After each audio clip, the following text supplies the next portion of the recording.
Pilipinas lang ang makakasalba sa buong mundo sa kakulangan ng langis. Totoo ba yan? Ano? Bayan, hindi lang ho makakasalba, kundi ito yung sinasabi ni Ma'am na Capricorn. Ba ang Capricorn?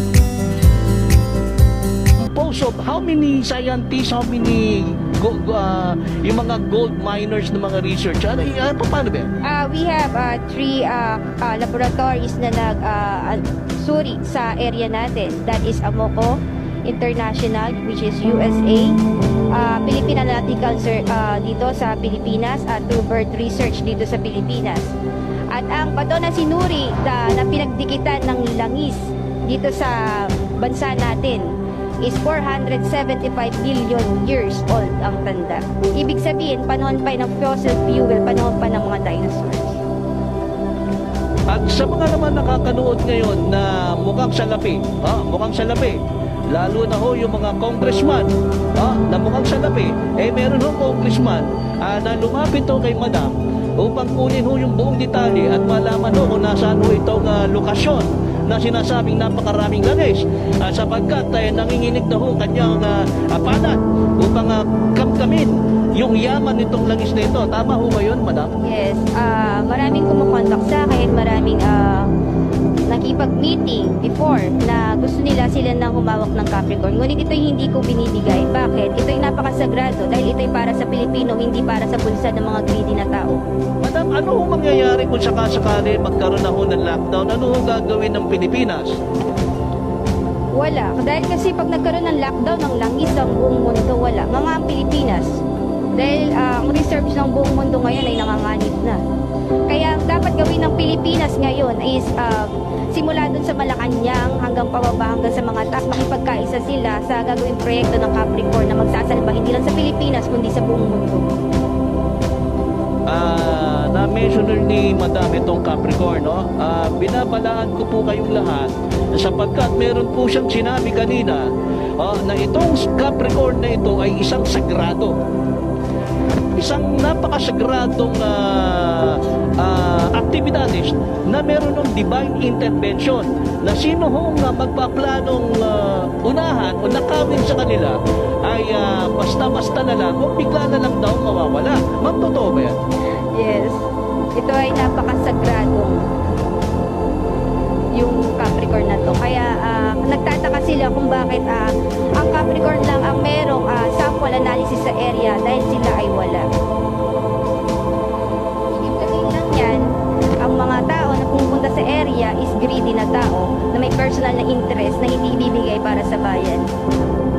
Alright, so ganito pala yan, bayan. Yun ho nagbabalak ng masama. Ako pinagtataka, bayan, sapagkat napakatagal na hong panahon, hindi ho nila nakikita. Sapagkat hindi ho pala, ito ay binigay o inihandog ng Ama sa mga greedy. Tama ho ba? Totoo yan. Alright, so kayo mga swapang dyan, pasensya na lang kayo, ha? Kasi wala pala kayong mapapala, kahit pupunta kayo roon, pantay sarado pala ng mga spiritual. Yes. Totoo yan.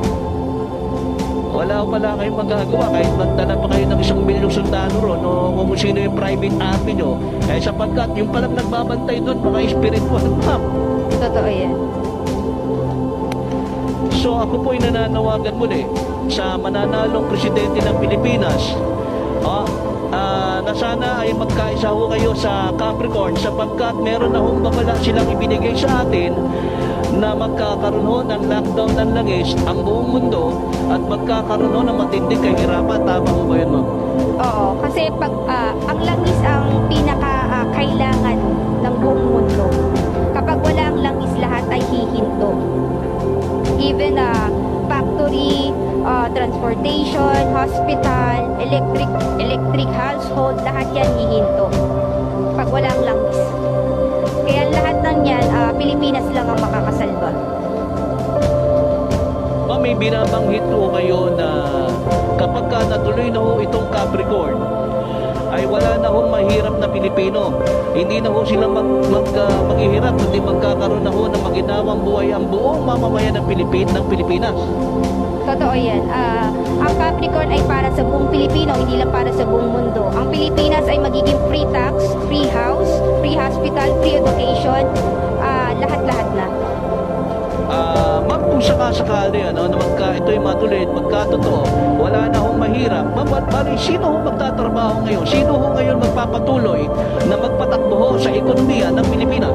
The international, we will hire them na maging empleyado dito sa Pilipinas. Sila naman yung mga ngamuhan sa sarili nating bayan. Hindi ang Pilipino ang mga ngamuhan sa sarili nating bayan. Oras sa madaling salita, ang Pilipinas ngayon ang makahire ng foreign workers ngayon dito sa ating bansa. Ang Pilipino ngayon ang magiging boss. Yes, totoo yan. So yung mga inapi dating OFW, may rest back time sila ngayon.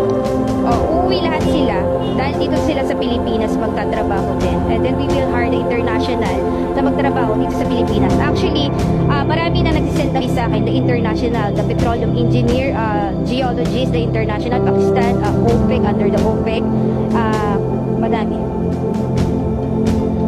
Ayan, ito ho ang aking kinakausap ngayon ay walang iba kundi si Madam Candy. Yes po. Ma'am, pakilalo ho muna kayo doon kasi napaka-interesting nitong pinag-uusapan ho natin ngayon hindi ho basta-basta itong revelasyon na sinasabi nyo ngayon sa buong mundo, sa bansang Pilipinas. Ma'am, pakilalo ho muna kayo kasi excited na masyado I'm Katie Lipita Niagras. I'm the president of the Capricorn Crude Oil dito sa Pilipinas. Ma'am, bukod doon sa magiging presidente nyo nitong Capricorn, ma'am, wala ho bang vice president o CEO? Wala ho bang ganun? Meron, pero ilalantad ko sila sa tamang panahon. So, Pilipino silang lahat. Pinaalam ko po sa inyo na ito pong Capricorn daw ay pinamumunuan ho ng mga Pilipino. Bagamat meron ho nga foreign na countries na susuportang pinansyal dahil ho sa tinatayong refinery, ay hindi ho ito international o foreign owned, kundi local ho ito, purely. Yes, local. Purong Pilipino para sa Pilipino na magsasalba sa buong mundo. Lupit. Malapit talaga. Bayan, ito yung sinasabi ko dumating na ho yung tamang panahon na itong bansang Pilipinas ay aangat na at makikilala na sa panahon ho ng mananalong presidente ngayon. Tama ho? Yes, totoo yan. Pilipinas ay katulad ng isang phoenix na magre-reborn na taangat at kikilalanin sa buong mundo. Titingalain ng buong mundo. Bayan, ito pa lang ho yung aking paunang interview kay Ma'am Candy sapagkat amin ko po lalo ng malalim ito ho kanyang matinding revelasyon. Ngunit ako ay nagbibigay ho ng babala na po sa inyong lahat na kayo po ay mag-ingat dito sa kanyang revelasyon sapagkat mukhang maaaring ito ay totoo, matindi ho kahirapan ang ating dadanasin kapag hindi ho tayo makisa sa Capricorn. Tama ho ba ako doon? Totoo yan. Dahil nanganganib na, even the international, nababalita yan nila na global energy crisis ang buong mundo ngayon. Even the DOE, alam na nila yan. Yung Malacanang din, alam na din nila yan. Ang gagawin na lang po nila is makipagkaisa dito sa project ng Capricorn na tanging hindi lang buong Pilipino makikinabang, kundi buong mundo. Ma'am, teka, ang dami niya na sinabi, no? Na masyado malalim. Himayin ko lang po isa. Ma'am, alam na ng Malacanang ito, bakit ho hindi ho nila sinasabi sa taong bayan? What I mean is, alam na ng Malacanang at DOE na magkakaroon ng lockdown ng buong mundo dahil sa langis. Bayan, hindi lang pala mas matindi itong COVID na hinaharap natin, mas matindi pala itong parating. Tama ho ba ko, ma'am? Yes, mas matindi ito sa COVID dahil pag nag-lockdown ang langis sa buong mundo, nating all the way, lahat hihinto. So, galaw ng lipat ng eroplano, transportation, lahat yan hihinto. Factory, pagawaan ng medisina, hospital, lahat yan hihinto. Isa lang magsasalba dyan ng Pilipinas at yun yung Capricorn. Alright, bayan. Bibitinin ko po muna kayo, no? Ito yung unang part 1 natin na panayam kay Madam Candy ng Capricorn. Ma'am, ano ho yung inyong departing words para ho dito? Para ho sa mananalong presidente natin at sa mamamayang Pilipino? Ang isa lang masasabi ko sa mga tumatakbo ngayon sa Malacanang ngayon, sa halala ngayong 2022, na tigilan nyo na ang paninira. Tigilan nyo na rin ang away at bangayan at sisi. Lahat kayo tayo, pati mga Pilipino, ay magkaisa Wow. para sa ilalabas ng Capricorn Napakaganda. dito sa Pilipinas at sa buong mundo. Napakagandang balita. Alright, bayan, Tutungan yan. ito na. O ikaw, ano masasabi mo nito? Mag-comment ka dyan. Okay. Kung totoo ba yan, o hindi ba yan, o ano kaya? Ano ang masasabi mo?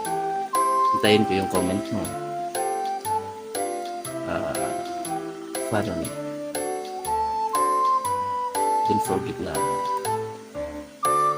Don't forget sa pag-like, share,